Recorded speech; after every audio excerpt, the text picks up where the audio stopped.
Como é que a gente faz para calcular o alcance de um enlace de fibra ótica? A maioria dos profissionais de TI simplesmente vai no catálogo do fabricante de SFP, vê qual é a recomendação e usa. Porém, se você sabe fazer a matemática, você vai descobrir que os alcances, na verdade, são muito maiores do que estão nos catálogos e isso você pode fazer com uma boa margem de segurança. Então, como sempre nos nossos vídeos, vamos ver aqui de maneira bastante simples como é que a gente faz para calcular efetivamente o alcance de um sistema de fibra óptica. E para isso a gente vai usar o conceito de decibéis de dBs. A gente tem um vídeo sobre isso, a gente vai deixar nas observações para quem ainda não assistiu. Eu recomendo altamente, se você ainda não assistiu, que você primeiro assista esse vídeo para depois voltar para cá, senão talvez você não entenda muita coisa, mas vamos fazer um resumo rápido aqui.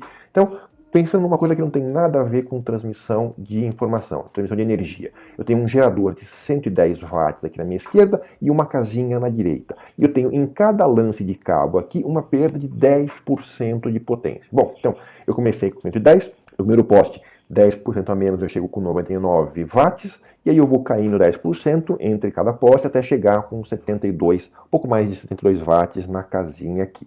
Bom, se eu fizer, eu posso fazer essas contas via porcentagem, calculando a porcentagem de cada um. Isso é um processo complicado. Se eu usar decibéis, se eu usar o conceito de dBs, a coisa fica muito mais fácil. Você quer ver? Então a primeira coisa que a gente precisa fazer é eu preciso converter a potência original em dBms. Como é que eu faço isso?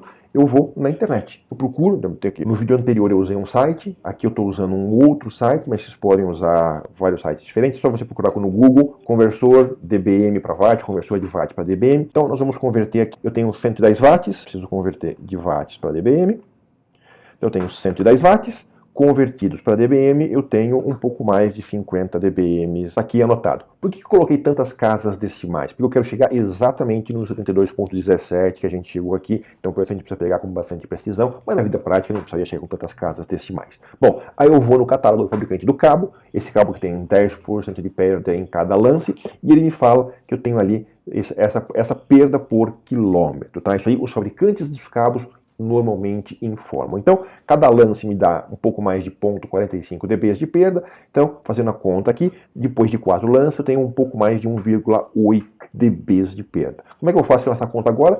Eu simplesmente pego o meu 50,41 original, subtraio de 1,83. Me dá 48,58 e uns quebrados.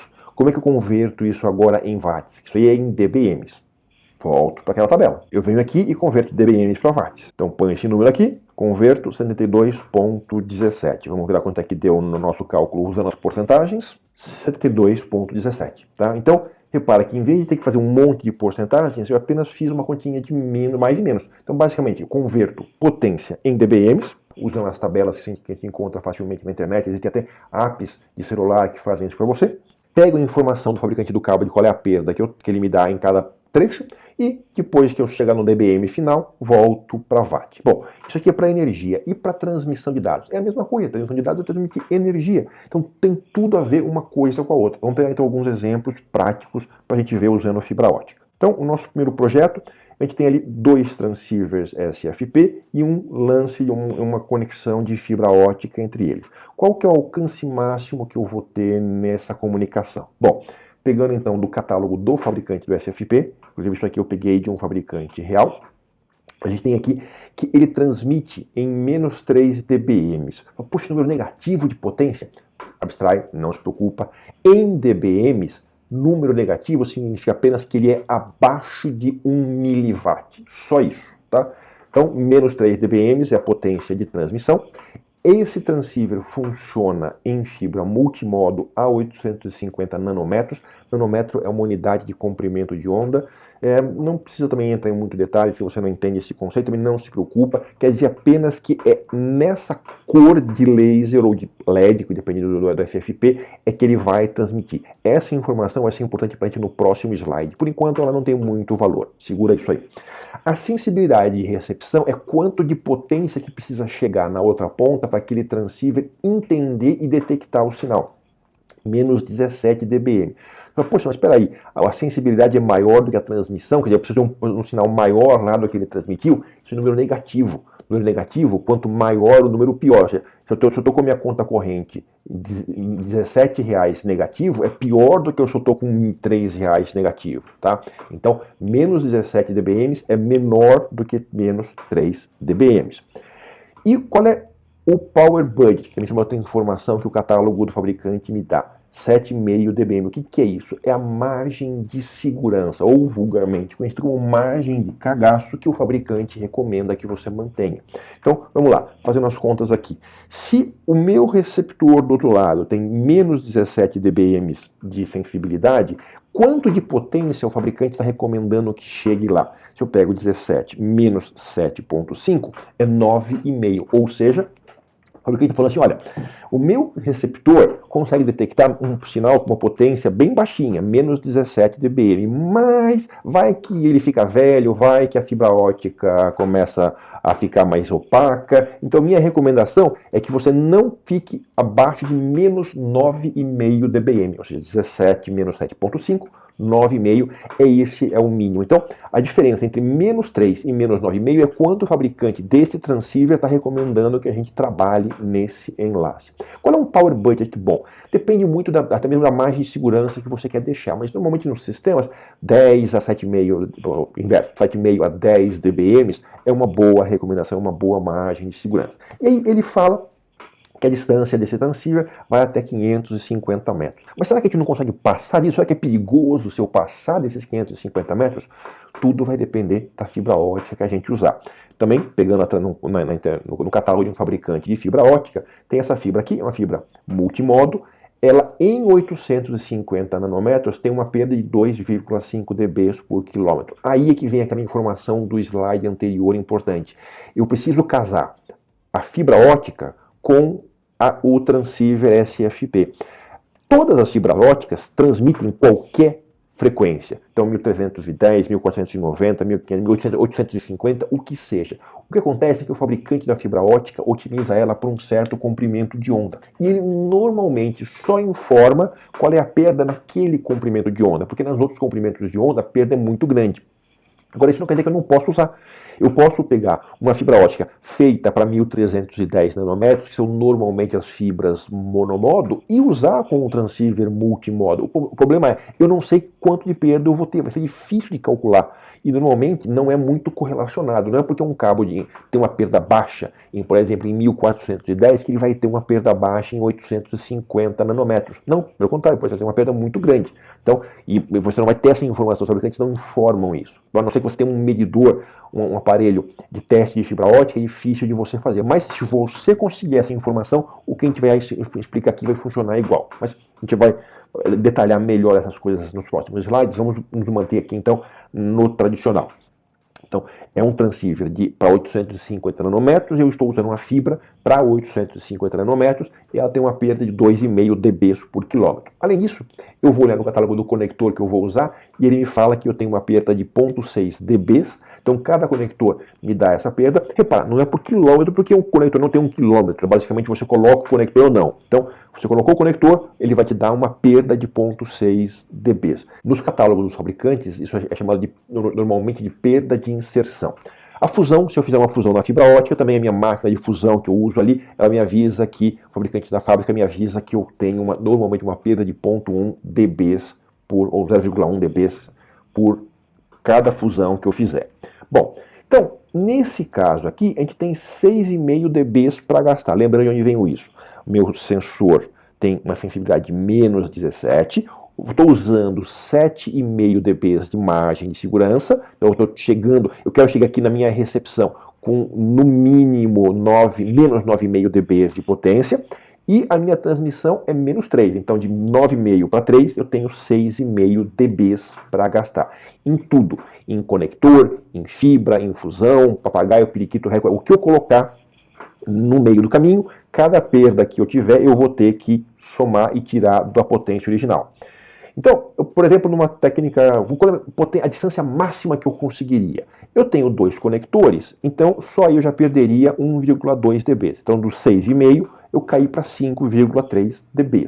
Se eu tenho 2,5 dB por quilômetro, isso me dá mais de 2 quilômetros de fibra. Então, aquele transceiver que o fabricante disse que chegava no máximo a 550 metros, com essa fibra ótica eu consigo chegar a mais de 2 km. Opa, mas onde é que está a mágica? Não tem mágica. É que o fabricante do transceiver não sabe que tipo de porcaria de fibra você pode querer usar. Então, ele, além dos 7,5 dB de margem de segurança, ele também considera que você está usando uma fibra realmente muito ruim. Hoje em dia, é praticamente impossível você conseguir comprar uma fibra tão ruim quanto os fabricantes de transceiver consideram nos projetos, nos catálogos. Então, normalmente, você vai conseguir distâncias muito maiores do que os fabricantes de SFP estão divulgando no catálogo. Então, você saber fazer essa conta te ajuda a aproveitar melhor a tua infraestrutura. Isso que é legal. Então, eu vou pegar aqui, por exemplo, a conta total. Eu tinha menos 3 dBm, lembrando, potência é medida em dBm, não em dBs, menos 3 dBm. Aí eu tenho um conector que me dá uma perda de 0,6 dBs.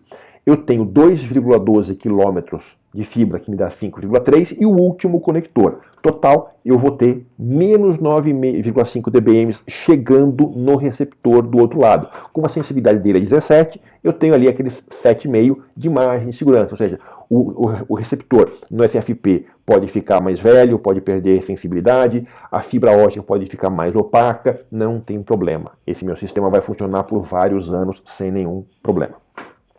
Bom, e se eu tiver 2 km de fibra, qual que vai ser o resultado final? A mesma conta.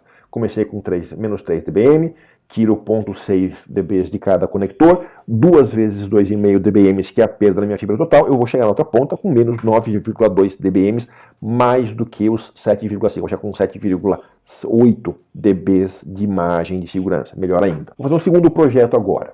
Então, eu tenho 2 conectores, eu tenho uma fusão, eu vou fazer uma fusão no meio da fibra, ali marcada em vermelhinho, esse retângulozinho vermelhinho na fibra, não importa onde não importa onde eu colocar essa fusão, ela só vai sempre me dar 0,1 dBs. Isso que é o legal de você trabalhar em dBs, você não precisa se preocupar com em que ponto está o teu problema. E a fibra ótica, eu estou tendo 3 km de fibra ótica. Então, novamente, menos 3 dBs, um conector, 3 km de fibra, uma fusão e o segundo conector. Final, estou chegando com menos 11,8 dBm do outro lado, que ainda assim é mais do que os 17 dBm que o receptor do outro lado precisa, mas vai estar abaixo da margem de segurança que o fabricante recomenda.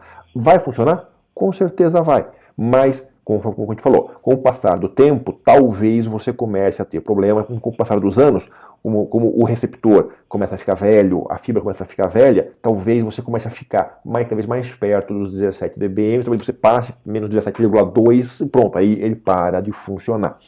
Uma outra questão importante é a própria qualidade desses transceivers. Muitos fabricantes chineses, principalmente, acabam fazendo algumas trapaças nesse processo. Como é que isso funciona? O transceiver, ele não transmite sempre a mesma potência. Então, quando a gente fala que ele tem uma potência de menos 3 dBm, é a potência máxima que ele vai transmitir. Agora, se a fibra é curta, se o transceiver está transmitindo na potência máxima, não só ele gasta mais energia, como energia elétrica, né? Como também ele vai desgastar mais rapidamente o sensor do outro lado. Então, normalmente os transceivers, ele tem controle de potência. Ele baixa a potência se ele não precisa fazer uma distância tão grande. O que eu quero dizer com isso é que o fabricante consegue controlar a potência do laser ou do LED dentro do SFP. O que alguns fabricantes de baixo custo fazem? Pegam, por exemplo, um transceiver para 2 km e via firmware programa ele para jogar a potência do laser lá em cima. Então ele consegue chegar a 10 km com aquele transceiver. Só que você está trabalhando com o laser perto da potência máxima. Então o laser vai gastar mais rápido, vai ficar velho mais rápido. Então esses são os transceivers que você tem normalmente 1 ano de garantia. Por quê? O fabricante sabe que se você usar aquele transceiver em grandes distâncias por mais de 1 ano, o laser vai começar a desgastar muito rápido e o teu link vai parar de funcionar. Então esse tipo de coisa, você abusar da margem de segurança é uma coisa melhor de você fazer em realmente transceivers de alta qualidade, de bons fabricantes. Nesses de baixo custo, provavelmente vai funcionar no primeiro ano. Depois disso, talvez você já comece a ter problema no seu enlace. Projeto número 3. Vamos usar uma fibra monomodo agora. Então, o conector, eu tenho uma perda de 2 dBm e a fibra 0,8 dB por quilômetro em 850 nanômetros. Aí, alguém que entende de fibra ótica, eu falo, mas peraí, as fibras monomodo normalmente são em 1310 nanômetros, não em 850. Sim, E é exatamente isso que eu estou querendo demonstrar nesse exemplo aqui. Não interessa para a gente, nesse momento, como é que a fibra foi feita ou não foi feita. Desde que eu pegue os valores apropriados, essa nossa conta vai funcionar. Então, eu estou usando um transceiver que trabalha em 850 nanômetros, teoricamente para fibra multimodo, mas estou colocando ele numa fibra monomodo. E de alguma maneira eu descobri que essa fibra me dá 0,8 dB por quilômetro nessa frequência. Ou porque eu medi, porque eu tenho um aparelho de medição, ou porque o fabricante me informou isso, não interessa. Agora, repara que o conector aí tem uma perda bastante grande, que normalmente é o que você espera quando você usa um transceiver multimodo numa fibra monomodo ou vice-versa. Tá? Novamente, eu precisaria medir, eu não sei. Eu agora, para esse exemplo, para esse slide, eu estou chutando esse valor, não usem isso como referência, tá? Mas é importante vocês saberem que isso existe e que isso é possível, e desde que eu faça, de que eu obtenha a informação correta, isso que a gente vai calcular vai funcionar. Então, novamente, eu tinha ali o meu SFP, teoricamente, para multimodo, eu coloquei um conector de menos 2 dB, então eu comecei com menos 3 dBm, menos 2 dB, 3 km de 0,8 dB e o segundo conector deu ali 9,4 dBm de potência chegando no meu receptor. Ainda assim, acima dos 17 dBm, ainda assim dentro da minha margem de segurança. Vamos então para o nosso último projeto, o projeto número 4. Então eu tenho ali a mesma situação, eu estou usando um transceiver multimodo, uma fibra monomodo, eu tenho uma perda de 2 dB por conector, 0,8 dB por quilômetro, e agora eu coloquei um amplificador de 6 dB, então o catálogo do amplificador em 850 nanômetros me diz que eu tenho 6 dB de ganho nele. Então como é que fica a conta? Então eu tenho ali menos 3 dBm original, um conector do transceiver menos 2 dB, eu tenho aqui 10 km dessa fibra, não falei, são 10 km, então são 10 vezes 0,8. Eu tenho o conector do lado esquerdo do meu amplificador, menos 2. A potência do amplificador ele soma, então ele não subtrai, ele soma, então mais 6. O outro conector do amplificador e por último o conector do último SFP. No total, isso vai me dar menos 13 dBm. Ou seja, eu não estou dentro da margem de segurança do fabricante, mas eu estou acima dos 17 dB da sensibilidade mínima nessa comunicação. E como a gente falou, funciona dos dois lados, então se eu fizer a conta de trás para frente, para saber se o outro lado vai funcionar, obviamente vai funcionar, porque é exatamente a mesma conta. Então, nesse caso aqui, se eu tenho confiança na qualidade do meu transceiver SFP, eu consigo fazer esse enlace. E reparem que nesses processos eu não precisei ir para aquele site para converter potência em dBm e vice-versa. Por quê? Porque todos os fabricantes já me informam em dBm, em decibel, em dBs. Se é um equipamento ativo, ele vai me dizer quantos dBms ele transmite e qual é a sensibilidade, ou seja, quanto ele precisa receber. Ele normalmente vai me dizer qual é o meu budget, qual é a minha margem de segurança recomendada. Se ele não fala, eu vou ficar ali entre 7,5 e 10 dBs. E cada fabricante, seja da fibra, seja de conector, seja de amplificador, vai me dizer quantos dBs ele vai representar. Se é algo que perde sinal, então é a fibra ótica, é o conector, eu subtraio. Se é algo que me amplifica o sinal, seja um amplificador, como o próprio nome fala, ou mesmo no caso de wireless, se for uma antena, eu somo esse sinal. Por isso também que a antena a gente mede, as antenas têm a informação de quantos dBs essa antena tem. É exatamente a mesma conta. No próximo vídeo que a gente vai fazer, a gente vai usar essa mesma técnica para calcular o ganho, o alcance dos enlaces de rádio. Então, resumo. O dBm, como a gente viu, o decibel é um conceito que facilita muito e permite a gente calcular de verdade o alcance dos enlaces e normalmente vai ser muito maior do que os fabricantes dos transceivers de SFP recomendam. Se você também gosta de ajudar outras pessoas, curta e compartilhe esse vídeo. Isso realmente ajuda. Se você ainda não assinou, clique aqui para ser o primeiro a saber quando a gente publicar os nossos próximos vídeos. E por último aqui tem mais 2 sugestões para você assistir. E até a próxima!